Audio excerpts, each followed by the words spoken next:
E aí, pessoal, tudo bem com vocês? Vamos continuar na nossa reflexão semanal, falando um pouco mais sobre a oração do Pai Nosso. Começamos no domingo passado falando sobre o primeiro versículo dessa oração que Jesus ensinou aos seus discípulos para que eles fizessem uma oração baseada nesses princípios. E hoje nós vamos dar continuidade com mais uma etapa desse texto tão importante do Evangelho de Mateus, que é a expressão maior da espiritualidade proposta por Jesus e por isso tão importante que a gente inspire as nossas orações, a nossa reflexão, a nossa prática baseado nos elementos ensinados por Jesus através da oração que nós conhecemos como Pai Nosso. E é o Pai que é nosso, no plural, ele não é só meu, ele não é só teu, ele não é patenteado por quem quer que seja, por religião que seja, por igreja que seja. Ele é o Pai Nosso, ele é o Pai de todos e todas que o procurem como filhos, como filhas, que se cheguem até ele, que clamam a ele, porque ele acolhe. O Deus Pai de Jesus Cristo é um Deus acolhedor, que não faz acepção de pessoas, que recebe, que acolhe qualquer pessoa que se coloque como filho, como filha dele, e que o busque como um filho, como uma filha busca pelo seu pai e depende do seu pai, né? Quem o busca encontra nele amparo e acolhimento, independente de qualquer questão moral, religiosa ou qualquer outra questão que as religiões podem, às vezes, colocar como obstáculo entre nós e Deus, entre os filhos e o seu Pai. Tendo dito isso, eu quero ler novamente com você o texto em questão, que é Mateus, capítulo 6, versículo 9 até o versículo 13, que diz: Vós deveis orar assim: Pai nosso que estais nos céus, santificado seja teu nome, venha a nós o teu reino, seja feita a tua vontade, assim na terra como no céu. Dai-nos hoje o pão nosso de cada dia, perdoa nossas dívidas, pois também temos perdoado os nossos devedores, e não nos deixes cair em tentação, mas livra-nos do mal. Na semana anterior, nós falávamos sobre essa primeira parte, Pai Nosso, que estás nos céus, porque isso identifica bastante quem é o Pai de Jesus, quem é o Pai que ele está a nos revelar e o que nós precisamos saber sobre essa característica.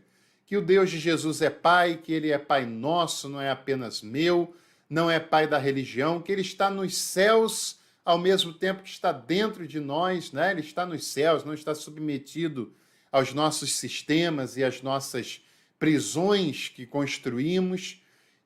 E agora nós vamos falar sobre a segunda parte dessa proposta de Jesus, que são as petições, mas as petições que estão centradas no próprio Pai, as petições que giram em torno do próprio Pai. E na semana que vem nós vamos falar sobre as petições que são para nós, como filhos que dependem da graça e do agir desse Pai.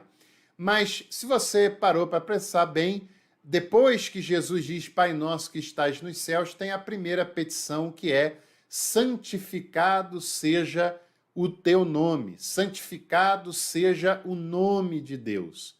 Interessante que nós vivemos numa época em que as pessoas estão sendo tão acostumadas, tão modeladas a pensar apenas em si, a pedir apenas para si, a usar a espiritualidade, seja ela qual for, para tirar proveito em seu próprio benefício.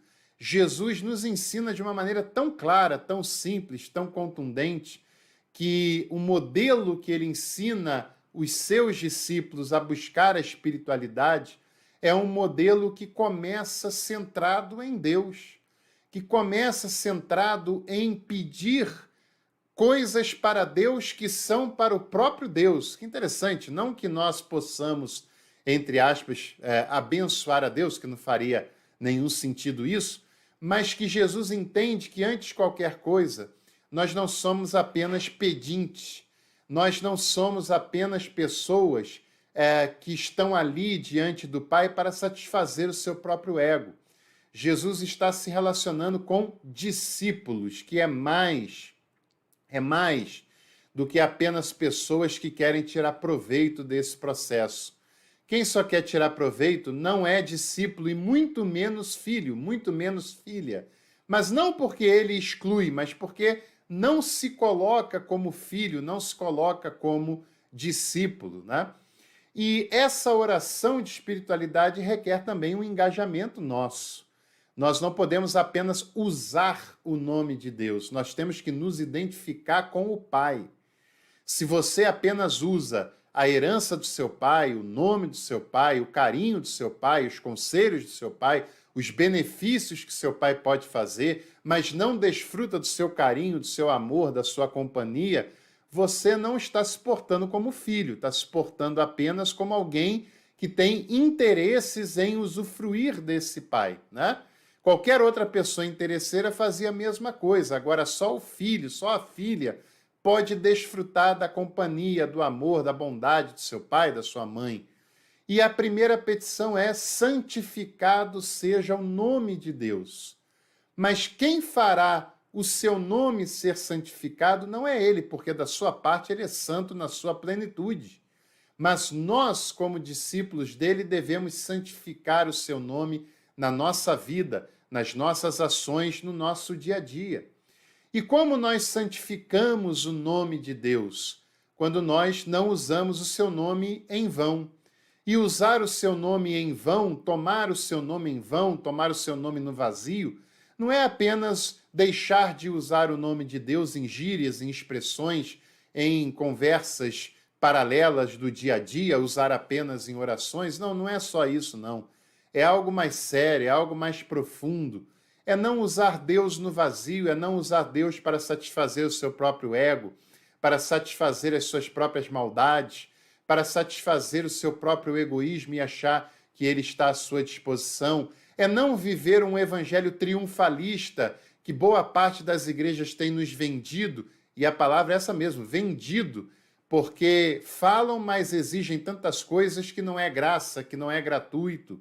E é um evangelho que está a serviço do homem, que está a serviço do ser humano, que apenas ensina que o ser humano é amado e Deus está disposto a fazer tudo o que ele quer, que não o leva a pensar no próximo, a pensar no outro, a pensar no que mais precisa, que não o leva a pensar no próprio Deus, que se coloca como Senhor e que todo o restante ao redor está a seu serviço, né? E Jesus pede, em primeiro lugar, que o nome de Deus seja santificado através das nossas vidas, que seu nome seja santo em nós, que nós possamos dar testemunho de um Deus que é santo, mas um Deus santo não no sentido de distanciamento, mas santo no sentido de que ele é precioso, de que ele é valioso e de que nós temos um compromisso em testemunhar da sua bondade, da sua graça, do seu favor. Que ele não é um Deus tirano, que ele não é um Deus que possa ser usado para ser identificado com o mal, com a exploração, com a maldade, mas que o seu nome é identificado com o cuidado, com o acolhimento, com o perdão, com o amor, com aquilo que Jesus nos ensina que é característico desse Pai.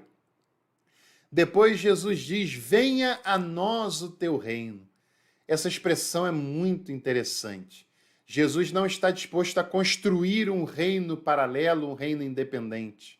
Jesus também não dá nenhuma margem para que nós construamos um reino, no qual nós sejamos os senhores desse reino e que tudo ao redor está disponível para esse rei, não.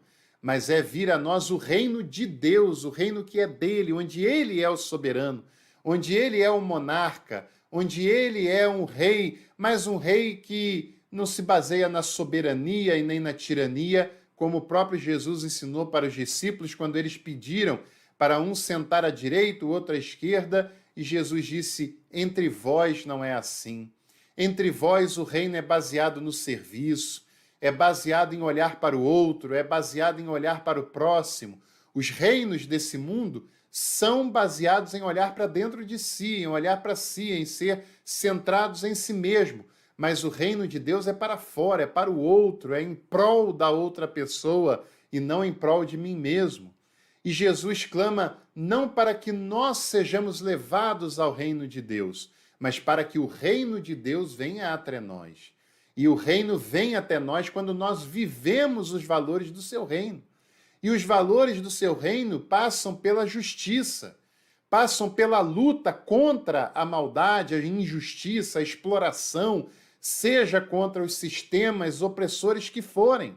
Tem sistemas opressores da política, tem sistemas eclesiásticos que são profundamente exploradores e opressores, em que uma minoria de um clero se dá bem, se enriquece, tem férias 2 vezes por ano, tem os lugares de destaque, e todo o povo serve apenas para patrocinar esse sistema que só beneficia meia dúzia de pessoas. O clamor do reino de Deus é para que enfrentemos essas injustiças também. Enfrentemos injustiças e opressões familiares, porque tem famílias que são construídas na submissão, na sujeição, na opressão, na tirania, e o reino de Deus se opõe a toda forma de injustiça, não apenas as formas maiores, mas as menores também, não apenas no sentido macro, mas no sentido micro também, porque o reino de Deus se baseia na justiça e na igualdade entre as pessoas que fazem parte desse reino. Jesus ensinou isso no Evangelho de Mateus, na parábola das bodas do filho do rei. Não tinha hierarquização entre os convidados, porque todos foram convidados por graça do dono da festa. E o dono da festa é o Pai, a quem Jesus chama de Pai Nosso, de Abá, de Pai no sentido querido do termo, né? O reino deve vir até nós, nós somos promotores. Quem pensa que o reino é apenas uma utopia, quem pensa que o reino é apenas escatológico, está enganado. Quem quer dar uma de isentão, daquele que não quer se indispor, que não quer se comprometer, que quer passar pano para as injustiças que igrejas e outras instituições fazem por aí, está por fora do que é o reino de Deus. Porque nesse reino, para que ele venha até nós, não tem como ser isento, não tem como ser isentão, não tem como passar pano para a injustiça, para as explorações, para as desigualdades, para as tiranias. Não tem como. Entende? O reino tem que vir até nós e nós promovemos o reino à medida em que vivemos esse reino, à medida em que nos identificamos e proclamamos com ações esse reino entre nós. E Jesus nos ensinou a não termos uma posição de passividade que espera apenas quando ele virá ou quando irmos até ele. Não, Jesus nos chama a termos uma postura de atividade, de na nossa vida, nas nossas ações, proclamarmos e vivermos a vinda desse reino para que outras pessoas, se é uma utopia que o mundo inteiro o viva, mas pelo menos que a gente possa compartilhá-lo e proclamá-lo para que mais e mais e mais pessoas possam viver o reino de Deus e a sua justiça, conforme o próprio Evangelho de Mateus nos ensina, não é? E Jesus também nos fala sobre a vontade de Deus. Seja feita a tua vontade. A vontade que é boa, perfeita e agradável. A vontade de Deus. E você já parou para ouvir muitos pregadores que sempre falam que a vontade de Deus é algo negativo? Sempre a vontade de Deus é aquilo que eu não quero, é aquilo que é desconfortável para mim, é aquilo que me faz mal, é aquilo que me faz sofrer. Mas aí os pregadores dizem que eu tenho que aceitar porque é a vontade de Deus. Será que é assim mesmo? Você já parou para perceber que num velório, quando morre alguém, sempre tem aquele que chega para a pessoa que mais está sofrendo com a perda, dizendo: essa é a vontade de Deus, nós temos que aceitar. Quando alguém perde alguma coisa, um emprego, um casamento, quando um relacionamento termina, ou quando qualquer outra coisa desagradável aconteça, sempre fala assim: nós não entendemos os propósitos de Deus, a sua vontade. Ora, quer dizer que a vontade de Deus é sempre algo ruim? É sempre algo que me faz mal? É sempre algo desconfortável? E aí, você provavelmente, quando eu li Seja Feita a Tua Vontade, já deve ter criado assim, ai caramba, o que vem por aí, né? Porque a gente sempre é ensinado de que a vontade de Deus sempre é algo que me faz mal, ou é algo que eu tenho que me conformar com ela. Mas como pode ser assim se o texto bíblico diz que a vontade de Deus é boa, perfeita e agradável? Bom, se é boa, perfeita e agradável, ela não pode entrar em cena quando eu estou enlutado, quando eu perco algo. A vontade de Deus, ela é agradável, ela é boa, ela é perfeita, ela me faz bem, ela enriquece, não necessariamente financeiramente, mas não me traz dores as bênçãos de Deus, conforme o próprio texto diz. A vontade de Deus, claro, nem sempre é exatamente como a minha, mas ainda que não seja como a minha, ela é agradável, ela é boa, ela me traz benefícios essenciais, ela me faz melhor, ela me faz feliz, porque o chamado de Deus ao ser humano é para a felicidade. Não para o egoísmo, mas a realização, a felicidade. E é por causa da injustiça que muita gente não desfruta disso que Deus fez, e é para isso que ele nos chama a fazer.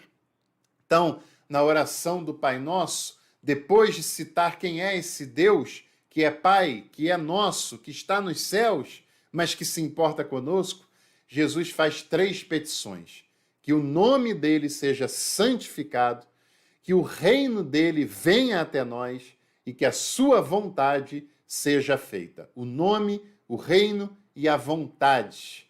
Que esse trinômio, ele seja santo, ele venha até nós e ele seja feito entre nós.